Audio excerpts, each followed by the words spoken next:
अब कैसा एसआईआर करा रहे हैं? ये एसआईआर नहीं है, चुनावी घोटाला है। मैं कहना चाहता हूं, एसआईआर के नाम पे आप क्या कर रहे हैं? पूरे देश में करोड़ों लोगों के वोट काट रहे हैं। यूपी की बात अगर मैं कर लूं तो वहां पर आपके ही राज्य निर्वाचन आयोग ने जो चुनाव की सूची बनाई, ग्रामीण चुनाव के लिए, पंचायत चुनाव के लिए और शहरी चुनाव के लिए, उसमें दिखाया 17 करोड़ वोट। और एसआईआर के लिए जो केंद्रीय ज्ञानेश कुमार जी की निगरानी में जो सूची बनी, उसमें दिखाया गया 12 करोड़ 55 लाख वोट, 4.5 करोड़ वोट उत्तर प्रदेश में कहां पर उड़ गए? और आप कह रहे हैं हर बूथ पे 200 वोट बनाएंगे तो 3.5 करोड़ वोट आप ऐसे ही बना लेंगे। तो एक बहुत बड़ा फ्रॉड है। एसआईआर में आप नेताजी के परिवार को नोटिस भेज रहे हैं। बस खत्म कर रहा हूं मान्यवर। एसआईआर में आप नेताजी सुभाष चंद्र बोस के परिवार को नोटिस भेज रहे हैं, नोबेल पुरस्कार विजेता अमर्त्य सेन को नोटिस भेज रहे हैं, पूर्व एडमिरल को नोटिस भेज रहे हैं। अब कैसा एसआईआर करा रहे हैं? ये एसआईआर नहीं है, चुनावी घोटाला है। मैं कहना चाहता हूं। बहुत बहुत धन्यवाद। सुधांशु त्रिवेदी जी, एक मिनट में फाइल का जिक्र हुआ, एक विकृत यौन मानसिकता के सजाए याफ्ता अपराधी का जिक्र इस संसद के पावन पटल के ऊपर करना इनकी विकृत और विक्षिप्त मानसिकता का प्रतीक है। सर, एक बात फैक्ट ऑफ द मैटर ये है, among the millions of emails there is no direct email with prime minister.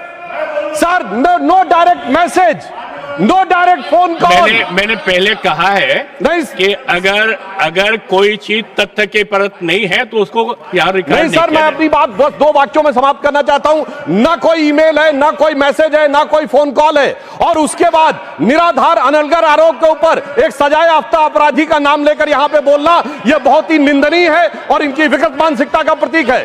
और सर, डिपार्टमेंट ऑफ जस्टिस ने भी यह कहा है कि वो फॉल्स और सेंसेशनल आरोप है। और प्रधानमंत्री जी इजराइल में अपनी ऑफिशियल यात्रा पे थे, एक मुलाकात ऑफिशियल है, और उसके बावजूद वहां पर सिर्फ एक ही गायन हुआ, वो था राष्ट्रगान। अगर उसमें नाच गाना इनको नजर आता है, हो सकता है इसे राम मंदिर में नजर आता हो। तो मैं इस पे घोर भर्त्सना करते हुए सभापति महोदय सिर्फ एक पंक्ति कहना चाहता हूं, सभापति महोदय सिर्फ एक पंक्ति कहना चाहता हूं कि जो इन्होंने आरोप लगाने का प्रयास किया है कि राष्ट्रवाद के महामेरु पर वार बहुत ही हल्का है, भारत विकसित रोकने के लिए यह मचा हुआ तहलका है। नहीं, देखो, जो माननीय सदस्य ने जो तथ्य के विपरीत और संविधान के विपरीत बात कही, उसको इसमें शामिल नहीं किया जाएगा।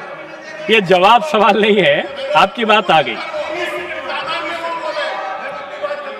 मैंने क्या कहा? मैंने क्या कहा? मैंने कहा आपने कि जो भी आरोप लगाए हैं उसका जवाब दिया जाए, नहीं होगा, उसको डिनाई करें। आप भागते क्यों हैं? नहीं, आप यहां पे नहीं पूछ सकते।